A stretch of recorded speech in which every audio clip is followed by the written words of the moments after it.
हाँ तो मेरे प्यारे जवानों, आई होप सब लोग बहुत ही अच्छे हैं और सबने बहुत अच्छे से फिजिक्स को समझने की आदत डाल ली है ना। और सब लोग घर पे चीज़ों को रिवाइज भी तसल्ली से कर रहे हैं। फिर भी यदि किसी स्टूडेंट को कोई प्रॉब्लम आती है बेटे, तो बेझिझक आप मुझसे कांटेक्ट कर सकते हैं। मेरे कांटेक्ट नंबर आप सबके पास होने चाहिए, आपको दिखाई दे रहे होंगे स्क्रीन पे, तो ये लिख भी सकते हैं आप। तो माय डियर स्टूडेंट्स, हम लोग काइनेमेटिक्स को कवर कर चुके हैं और अब हम लोग शुरू करने वाले हैं काइनेमेटिक्स के बाद डायनामिक्स। मतलब देखो, इससे पहले अब तक जो चीजें हमने समझी उनमें हमने क्या समझा, हमने उनमें जाना कि कोई ऑब्जेक्ट चल रहा है किसी एक पर्टिकुलर स्पीड से, तो बताओ वो कितनी दूरी तक और चलेगा। यदि उसमें ये एक्सेलरेशन कर दिया जाए तो उसकी स्पीड कितने समय के बाद कितनी हो जाएगी। कुल मिलाकर मोटे तौर पर हमने ऑब्जेक्ट के रेस्ट और मोशन के डिफरेंट पैरामीटर्स, जिनमें स्पीड है, वेलोसिटी है, डिस्टेंस है, डिस्प्लेसमेंट है, या फिर यूं कहें कि एक्सेलरेशन है, इनकी तमाम जानकारी हमने हासिल करी। लेकिन अभी तक हमने मोशन के कारण की कोई चर्चा नहीं करी। माय डियर स्टूडेंट्स, आज हम लोग चर्चा करने वाले हैं, चर्चा की शुरुआत करने वाले हैं कि मोशन के पीछे का कारण क्या है। ये मैं इस बात को ऐसे भी कह सकता हूं कि माय डियर स्टूडेंट्स, आज हम लोग मैकेनिक्स के उस हिस्से पर पहुंच चुके हैं जिसके अंदर हम लोग कॉज ऑफ मोशन की डिटेल में चर्चा करने वाले हैं। तो बेटे, मोशन का कारण क्या है, ये हम लोग फिजिक्स में जो पढ़ते हैं वो डायनामिक्स के अंडर आता है। इन चीजों को रटने की कोई आवश्यकता नहीं है, यहां पर बातें समझने की हो रही हैं। तो माय डियर स्टूडेंट, सभी स्टूडेंट एक बात का ख्याल रखेंगे कि इस चैप्टर के स्टार्टिंग से ही अपने दिमाग को खुला रखेंगे। बहुत ही प्यारा सा चैप्टर है और इतना मजा आने वाला है कि एक एक चीज आपके टिप्स पे हो जाएगी।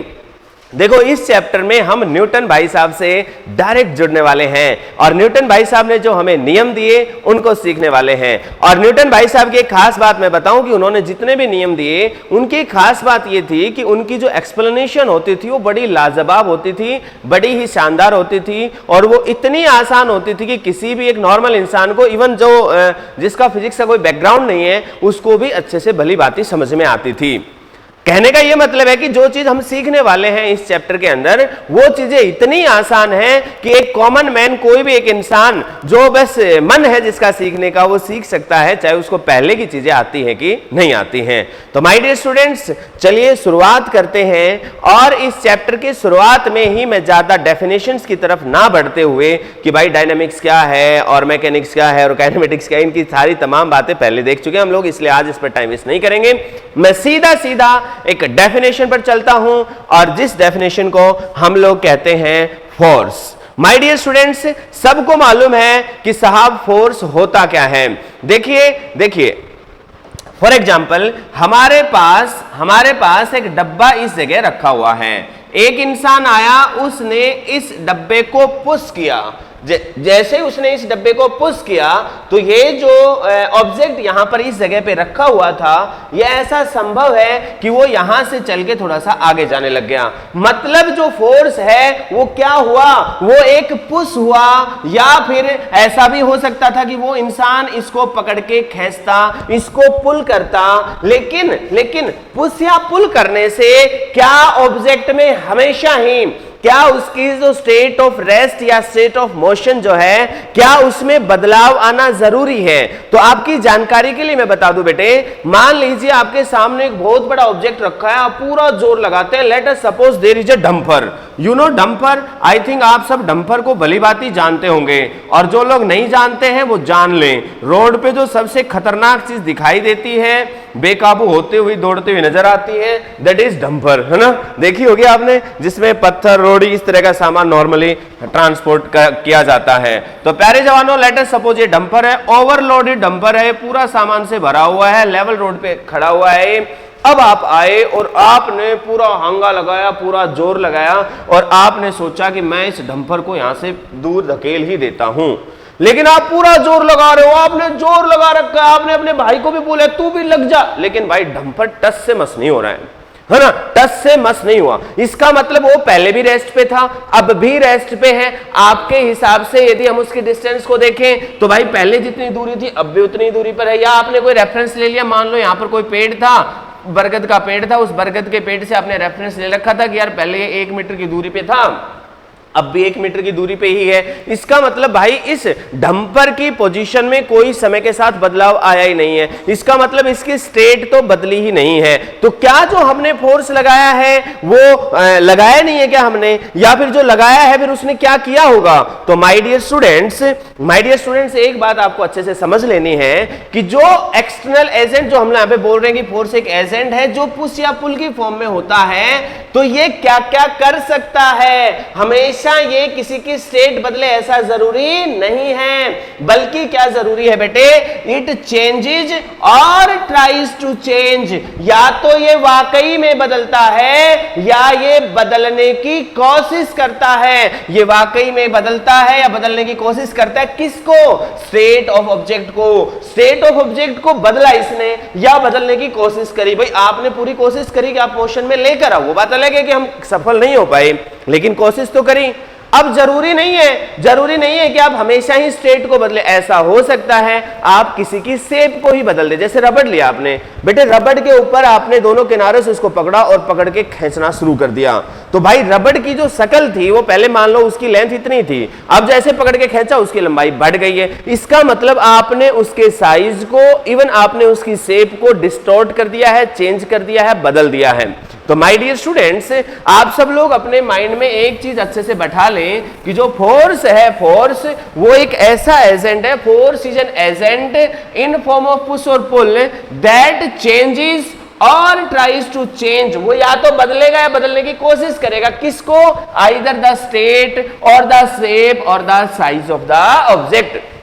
वो या तो स्टेट को बदलेगा, या तो शेप को बदलेगा, या तो साइज ऑफ द ऑब्जेक्ट को बदलेगा।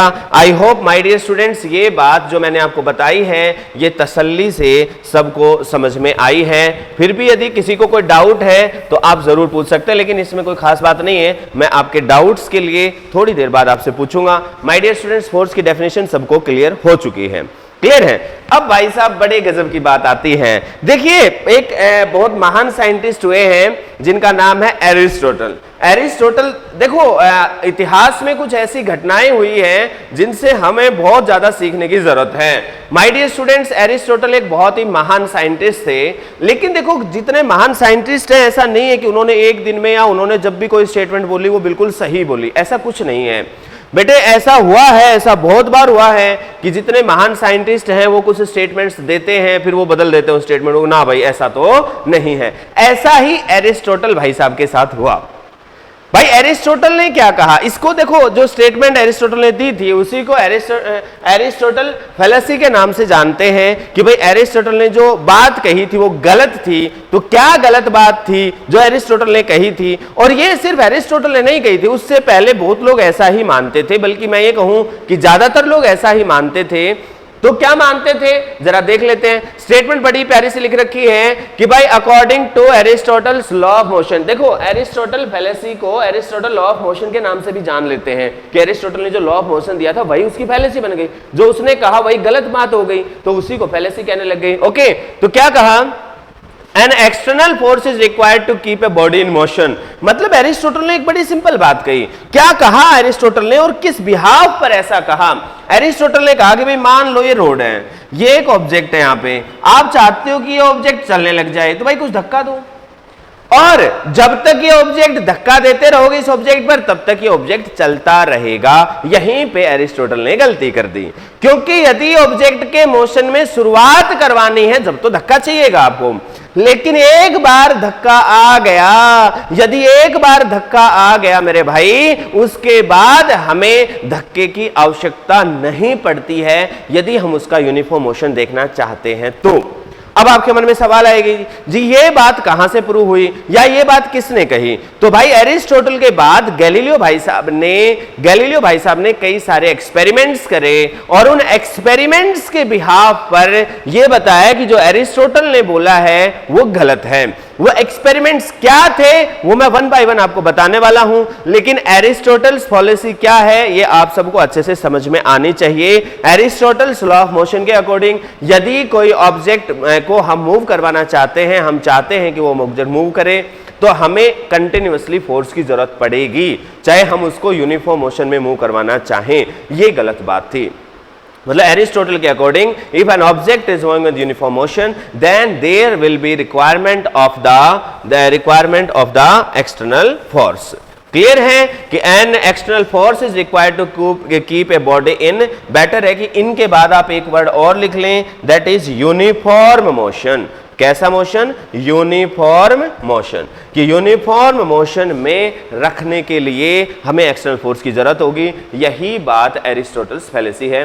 अब देखिए गैलीलियो भाई साहब ने क्या क्या एक्सपेरिमेंट्स करे। गैलीलियो ने जो पहला एक्सपेरिमेंट करा वो एक उन्होंने इंक्लाइंड प्लेन से किया। माय डियर स्टूडेंट्स, क्या एक्सपेरिमेंट था? Let me tell this to you. भाई एक इंक्लाइंड प्लेन लिया, इस इंक्लाइंड प्लेन के ऊपर, ये एक्सपेरिमेंट आप खुद भी कर सकते हैं बेटे, अपने घर में ही कर सकते हैं। यहां पर एक ऑब्जेक्ट को रखा और ऑब्जेक्ट को जैसे ही छोड़ा तो उसने क्या देखा, या थोड़ा सा धक्का मार दिया मान लो फॉर एग्जांपल, हमने छोड़ भी सकते धक्का मार सकते हैं, इट डिपेंड्स कि ये शुरुआत में जब रखा था तो चलने लगा था कि नहीं चलने लगा तो थोड़ा धक्का मार दो। यदि चलने लग गया है तो जरूरत ही नहीं धक्का मारने की, छोड़ते चल गया तो बहुत ही अच्छी बात है। मतलब ये जो सरफेस है ये हम कोशिश करें कि स्मूथ हो, थोड़ा सा रफ सरफेस ना हो। अब जैसे ये रफ सरफेस था, हमने यहाँ पर रखा इस ऑब्जेक्ट को और मान लो हमने इसको इनिशियल वेलोसिटी v1 दे दी। माय डियर स्टूडेंट्स, हमने क्या नोटिस किया कि जैसे जैसे ये ऑब्जेक्ट नीचे की तरफ आया तो भाई साहब इसकी जो रफ्तार है, इसकी जो स्पीड है वो तो ज्यादा हो गई, मतलब v2 जो थी वो ज्यादा थी v1 से, यदि ये object down the inclined plane आ रहा था तो। ये पहला एक्सपेरिमेंट था। तो गैलीलियो ने दूसरा एक्सपेरिमेंट भी किया। दूसरा एक्सपेरिमेंट क्या किया कि जो हॉरिजॉन्टल सरफेस था यहां पर अब की बार अप द इंक्लाइंड प्लेन उसने ऑब्जेक्ट को भेजा अप।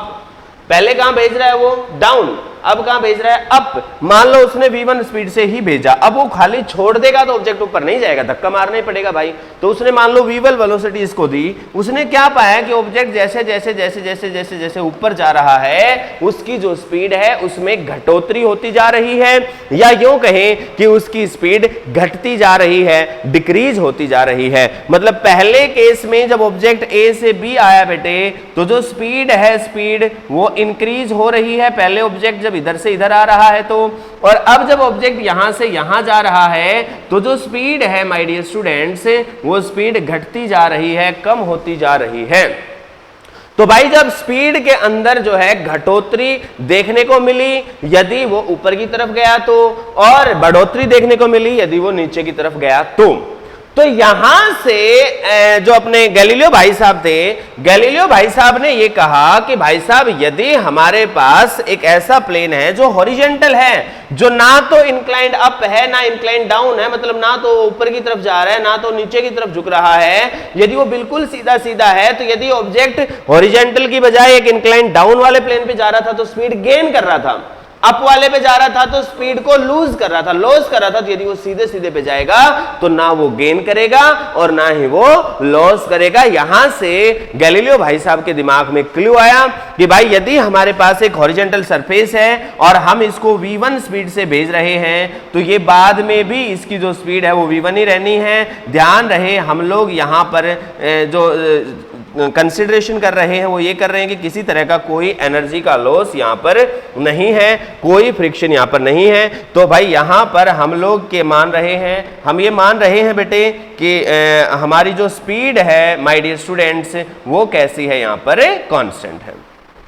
तो इस घटनाक्रम में ए से बी तक स्पीड कांस्टेंट। हालांकि जब एक्सपेरिमेंट किया गया तो स्पीड में कुछ डिक्रीमेंट महसूस हुआ, लेकिन उसके पीछे का जो कारण था वो ये था कि जो सरफेसेस हैं वो परफेक्टली स्मूथ नहीं थे, है ना, उनमें कुछ सफिशिएंट अमाउंट ऑफ फ्रिक्शन था, इसलिए कुछ हल्का फुल्का स्पीड में डिक्रीमेंट नोटिस हुआ।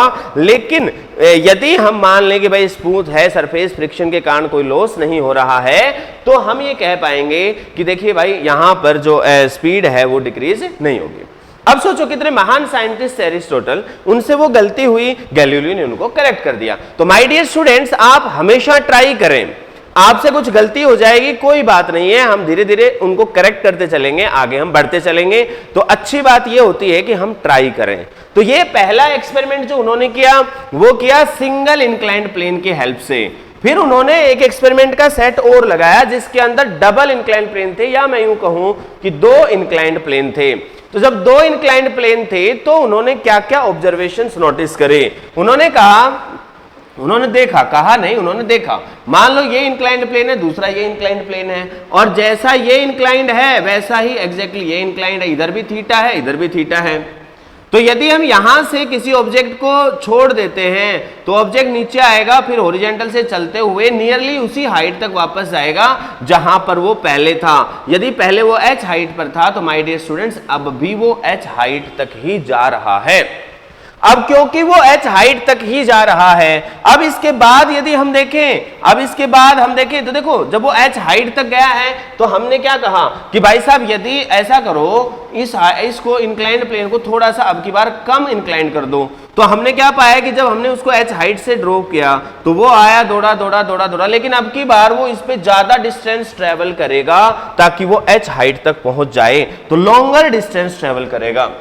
तो यहां से जो गैलीलियो को क्लू मिला वो ये मिला कि इसका मतलब तो ये हुआ कि यदि मैं इसको पूरी तरह से ही हॉरिजॉन्टल कर दूं तो इसका मतलब वो चाहेगा कि मैं h हाइट अटेन करूं, इसलिए और भी ज्यादा लंबा रास्ता ट्रेवल करेगा। इसका मतलब ये हुआ कि वो कांस्टेंट स्पीड से स्ट्रेट लाइन में चलता ही जाएगा। और यहां से कंक्लूजन ये निकला, इन दोनों एक्सपेरिमेंट्स के बिहाफ पर कंक्लूजन ये निकल रहा है कि भाई ऑब्जेक्ट जो है उसकी जो स्पीड है, यदि हम हॉरिजॉन्टल की बात करें, यदि हम यहां पर किसी तरह के लॉस की बात ना करें, किसी तरह का फ्रिक्शनल फोर्स कंसीडर ना करें, और ऑब्जेक्ट एक चलने लग गया है, दौड़ने लग गया है, तो फिर वो उसी स्पीड उसी रफ्तार से चलता रहेगा, कोई उसमें लॉस नोटिस नहीं होगा। आपके सामने ही है ये एक्सपेरिमेंट कि भाई यहां से ऑब्जेक्ट को छोड़ा, ऑब्जेक्ट चलता गया चलता गया चलता गया, h हाइट पर पहुंच गया। अब की बार यदि मैं इसको थोड़ा सा नीचे कर दूं तो अब की बार ये हाइट h को अटेन करने के लिए ये लेंथ जो है, ये वाली लेंथ इस लेंथ के मुकाबले ज्यादा होगी। ये लेंथ x है मान लो, ये लेंथ मान लो y है, तो y की वैल्यू ज्यादा होगी, हालांकि हाइट h वही आनी है अल्टीमेटली। मतलब इस हाइट को अटेन करने के लिए, इस h को अटेन करने के लिए the ball has to travel the longer distance, ज्यादा डिस्टेंस तक ट्रेवल करना पड़ा। तो उसके दिमाग में आया कि भाई साहब ऐसा करो, इसको तो सीधा ही कर दो।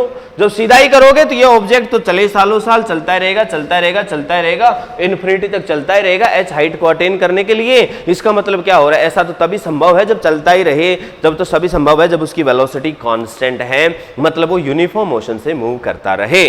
तो my dear students, behalf on the different experiments, Galileo concluded, and in the conclusion he gave a wonderful law, and that is the law of inertia. आप सबको मालूम है ऑलरेडी, लॉ ऑफ इनर्शिया इन्हीं कंक्लूजन्स के behalf पर बना। और my dear students, law of inertia क्या है, बड़ा ही खूबसूरत सा लॉ है, आपका अपना पर्सनल फेवरेट, कई बार आप लोगों ने देखा भी होगा। लॉ ऑफ इनर्शिया क्या है कि यदि net external force on a body is zero, इसका मतलब जो बॉडी के ऊपर यदि नेट एक्सटर्नल फोर्स जीरो है तो क्या होगा, बॉडी यदि रेस्ट पे है तो रेस्ट पे ही रहेगी, बॉडी यदि यूनिफॉर्म मोशन में जा रही है तो उसी स्ट्रेट लाइन में अब भी जाती रहेगी उसी वेलोसिटी के साथ। यह है लॉ ऑफ इनर्शिया।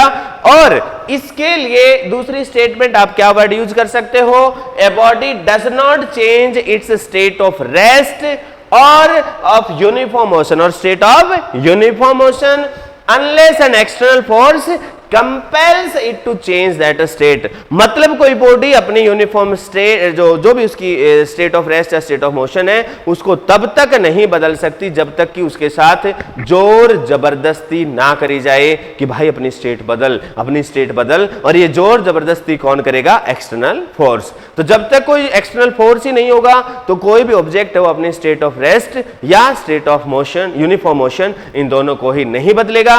ये है लॉ ऑफ इनर्शिया। अगली क्लास में प्यारे जवानों इससे आगे की चर्चा हम लोग करने वाले हैं। आज के लिए हम इतना ही करेंगे। हंसते मुस्कुराते फिजिक्स पढ़िए। Good bye and take care.